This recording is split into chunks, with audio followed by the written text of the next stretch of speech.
Pamphlets भी दिलवा देंगे जिसमें सारी चीज़ें लिखी हैं, लेकिन पैम्फलेट में पढ़ने में बोरियत होती है। एक मैं ऐसे वर्बली बता दे रही हूँ कि अगर हीमोग्लोबिन 12.5 से अबव है किसी भी एज यूजर का, चाहे वो लड़की हो चाहे वो लड़का हो, ठीक है, वो ब्लड डोनेट कर सकता है। और एज 65 ईयर तक डोनेट कर सकता है, बस वो हेल्दी होना चाहिए। अगर वो अंदर से हेल्दी फिट फील कर रहा है तो उसका मतलब वो दे सकता है, ठीक है। और कुछ बीमारियाँ जैसे डायबिटीज़ है, हाइपरटेंशन है, अगर ये कंट्रोल नहीं है, बीपी वाली शिकायत जो है, अगर वो कंट्रोल नहीं है, दवाइयाँ नहीं ले रहे हैं या दवाइयाँ ले रहे हैं तो भी रिजल्ट अच्छा नहीं आ रहा, बीपी से दिन बढ़ जा रहा है, या दवाइयाँ ले रहे हैं तब भी शुगर नहीं कंट्रोल हो रही, वो लोग नहीं ले सकते।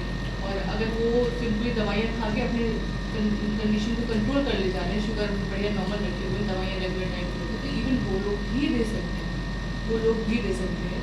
अगर मौका पड़ता है तो वो भी डोनेट कर सकते हैं, ठीक है। और 350 ml ब्लड दिया जाता है, 350 ml ब्लड निकाला जाता है। और जिसका कि जो वॉल्यूम है, वॉल्यूम का मतलब कितना, 350 ml जो मात्रा है हमारे ब्लड से जो निकली है वो अगले 24 घंटे में पूरी हो जाती है, ठीक है। जो वॉल्यूम है वो पूरा हो जाता है, क्योंकि वॉल्यूम का भी इतना इंपॉर्टेंस है ना। नलियों में बह रहा है, अगर वॉल्यूम ही नहीं हो तो नलियाँ चिपक जाएंगी, ठीक है। तो वॉल्यूम इस तरीके से कवर हो जाता है। उसके साथ साथ में जो कंपोनेंट है जैसे आरबीसीज है, डब्ल्यूबीसीज है, ये लगभग 1 महीने में सारे बच जाते हैं, तो आराम से डोनेट कर सकते हैं। और एक और फ़ायदा बताती हूँ कि इन केस कभी मान लो तुमको कोई ट्रॉमा हो जाए, ब्लीडिंग हो जाए, ठीक है। जनरली बहुत पेशेंट ऐसे आते, ट्रॉमा हो जाता है, ब्लीडिंग हो जाती है, उन्हें ब्लड चढ़ाना पड़ता है, ब्लड कम हो जाता है, चढ़ाना पड़ता है। तो ऐसी कंडीशन में अगर जो रेगुलर डोनर है उनको अगर ऐसी फ्यूचर में कोई प्रॉब्लम आती है कि ट्रॉमा हो जाए, ब्लीडिंग हो जाए, किसी भी वजह से हो जाए, तो उनका जो बोन मैरो है, बोन मैरो में ब्लड बनता है ना, बोन जो हमारी बोन होती है तो बोन मैरो में ब्लड बनता है, वो बोन मैरो एक्टिव रहता है हमेशा, क्योंकि हम रेगुलर इंटरवल पे देते रहते हैं। तो एक्टिव होने की वजह से क्या होता है, जैसे ही ऐसी स्ट्रेस वाली कंडीशन आई शरीर के लिए, वो बोन मैरो और तेज एक्टिव होकर के ब्लड को बनाता है और कमी को पूरा कर देता है। इससे होता क्या है कि ऐसे इंडिविजुअल्स ब्लड डोनेट करते रहते हैं, उनको ब्लड चढ़ाने की भी जरूरत नहीं पड़ती। तो हम ब्लड चढ़ाने की जरूरत नहीं पड़ती, ये बहुत अच्छी बात है कि क्योंकि ऐसा नहीं है, अगर ब्लड इजीली भी अवेलेबल हो जाता है तो भी ब्लड चढ़ाना कोई बहुत अच्छी चीज़ नहीं है। हम ब्लड को एक लाइफ सेविंग प्रोसीजर की तरह लेके चलते हैं, है ना, कि ब्लड जो है तभी चढ़ाते हैं जो हमें ये लग रहा है कि करो मरो वाली कंडीशन है कि इसको बचाना है तो ब्लड चढ़ाना है। तो ब्लड के अपने साइड इफेक्ट्स भी है जो जिसको हम पेशेंट को चढ़ाते हैं, है ना। बाहर की चीज़ है जो अंदर जा रही है, बाहर का एक शरीर का दूसरे शरीर में जा रहा है, उसकी इम्यूनिटी अगर ज़्यादा तेज है तो पता चला वहाँ पे उसको तो प्रॉब्लम हो जाएगी, बुखार आ जाएगा और कभी कभी बड़ी कॉम्प्लिकेशन आ जाती है। और रिस्क रहता है इन्फेक्शंस का, जैसे बीमारियाँ होती हैं, HIV है। जैसे अगर हम बात करें, मान लो तुम्हारी बात करते हैं, ठीक है, तुमने कहा मुझे ब्लड की जरूरत पड़ती, मुझे ब्लड चढ़ाना पड़ेगा, मेरा तो तुम रिस्क पे हो। किसी का ब्लड अगर हम चढ़ाते हैं उसमें क्या होता है, HIV, HCV, HPSAG, सारे वायरस होते हैं, उनको हम यहाँ स्क्रीन करते हैं। 1% मान लो स्क्रीनिंग में कोई प्रॉब्लम आ गई, मशीन में कोई प्रॉब्लम आई, तो रिस्क रहता है जाने का।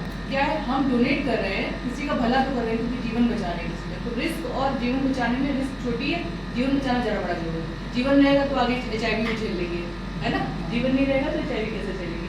एक बात बताया, हालांकि यहाँ पे हमारे ब्लड बैंक में क्या है, ये करो, जो गवर्नमेंट सेक्टर में जो ब्लड बैंक है, हम लोग गवर्नमेंट पे कम भरोसा करते हैं, जनरली प्राइवेट की तरफ आते हैं, लेकिन ब्लड के मामले में कम प्राइवेट। ये मेरी पर्सनल ओपिनियन है, ये कैमरे के सामने बोल रही हूँ, जो ये बोलना नहीं होता, ठीक है। ये पर्सनल ओपिनियन है कि जो ब्लड क्वालिटी में यहाँ मिलेगा वो कहीं नहीं मिलेगा। ये मैं बोल रही हूँ क्योंकि मैं आपकी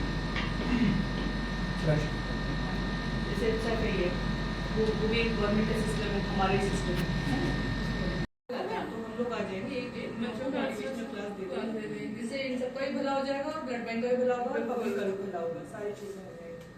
तो देखो ऐसा है, थोड़ा सा हम एक चीज ये बताते हैं कि ब्लड होता क्या है ना। ब्लड को सबसे पहले समझना जरूरी है। थोड़ा सा बहुत ब्रीफ में हम सूचना तुम लोगों को दे रहे हैं कि जो ब्लड होता है, ब्लड में सेल्स होती है, प्लाज्मा होता है, जो लिक्विड फॉर्म होता है ना। साइंस के स्टूडेंट को ज़्यादा समझ में आएगा, आर्ट्स के हो तो भी चलेगा, कोई प्रॉब्लम नहीं। तो इसको क्या है, जो ब्लड होता है वो हमेशा मतलब एक व्यक्ति में सारे कंपोनेंट होते हैं, WBC, RBC, है ना, प्लाज्मा, सब कुछ होता है। लेकिन जब हम मरीज को देते हैं तो मरीज को क्या जरूरत है, ब्लड का कौन सा कंपोनेंट की जरूरत है, उस हिसाब से हम अपने ब्लड को, जो आपने ब्लड दिया है, इसको 3 पार्ट में सेपरेट कर सकते हैं। जैसे प्लेटलेट, जैसे डेंगू के टाइम पे प्लेटलेट की बहुत जरूरत होती है, तो हमने क्या किया, एक ब्लड से प्लेटलेट को सेपरेट कर लिया, ठीक है।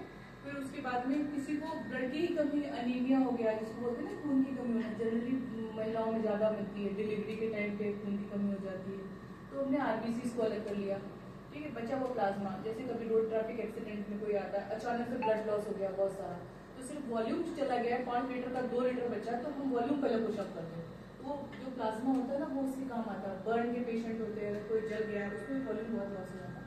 अब बर्न के पेशेंट होते हैं, तो अगर देखा जाए तो एक व्यक्ति, एक डोनेशन कितने लोगों की जान बचा रहा है, 3 लोगों की जान बचा रहा है ना। तो ये काम है। चलो ये तो हो गया आपका सोशल वर्क, जो आपने समझा, क्योंकि आज आप दे रहे हैं, कल को आपके भी किसी अपने को जरूरत पड़ सकती है, तो हम उस चीज को समझेंगे कि तब हम उसको थैंक्स बोलेंगे, जो जिसने भी डोनेट किया है। ऐसे ही तुम्हें भी कोई थैंक्स बोलेगा, मन में खुश होगा, ठीक है। तो अब हम बात कर लेते हैं जो पर्सनल प्रॉफिट की। आपको खुद से एज अ डोनर क्या प्रॉफिट होने वाला है ना। तो ऐसा होता है कि कुछ बीमारियां होती हैं, जैसे कुछ लोगों में आयरन ओवरलोड हो जाता है, आयरन ओवरलोड हो जाता है, जिसकी वजह से क्या होता है, खून गाढ़ा हो जाता है, उससे समस्याएं आती हैं, आंखों से देखने में दिक्कत होती है, और सर में दर्द, और कभी कभी मेजर कॉम्प्लिकेशन होती है जो लाइफ थ्रेटनिंग होती है। उससे आराम मिलता है, हमने ब्लड निकाल दिया एक रेगुलर इंटरवल पे, और उसको आराम मिल जाता है। और दूसरा ये है कि गाढ़ा खून नहीं होने पाता है। और एक सबसे बड़ी चीज जो है, आप सुनते होंगे कार्डियोवैस्कुलर एक्सीडेंट, मतलब कार्डियोवैस्कुलर एक्सीडेंट का मतलब होता है कि लोगों को हार्ट अटैक आता है, बहुत कॉमन है आज के टाइम पे, बहुत कॉमन है। लेकिन जनरली क्या होता है, ओल्ड एज में ज्यादा मिलता है, पर अब यंग एज में भी मिल रहा है, यंग एज में मिल रहा है। तो हम जो रेगुलर डोनेट करते रहते हैं, जो लिपिड प्रोफाइल होता है हमारा, जो जिसमें कोलेस्ट्रॉल वगैरह होता है, ये कंट्रोल रहता है, ठीक है। वेट मैनेजमेंट में भी आराम रहती है। और उसके साथ साथ में अभी कुछ रिसर्च हुई है, कुछ स्टडीज हुई है, जिसमें ये पाया गया है कि जो रेगुलर डोनर है, जो लोग रेगुलर डोनेट करते रहते हैं अपना ब्लड हर 4 महीने पे, या जो भी एक अपना उन्होंने बना रखा है फ्रीक्वेंसी, तो उससे उनको ये फायदा होता है कि 85% तक कार्डियोवैस्कुलर एक्सीडेंट्स की रिस्क जो होती है वो कम हो जाती है, ठीक है। तो क्या है, जब आप अपनी एडवांस एज में जाएंगे, तो आप अगर आप रेगुलर डोनर बनते हैं, तो आपका जो कार्डियोवैस्कुलर एक्सीडेंट का जो रिस्क है वो 85% तक कम हो जाएगा। इट मीन्स कि अगर 100 लोग हैं जिन्होंने ब्लड दिया, उसमें से 85 लोग जो है वो सेफ रहेंगे।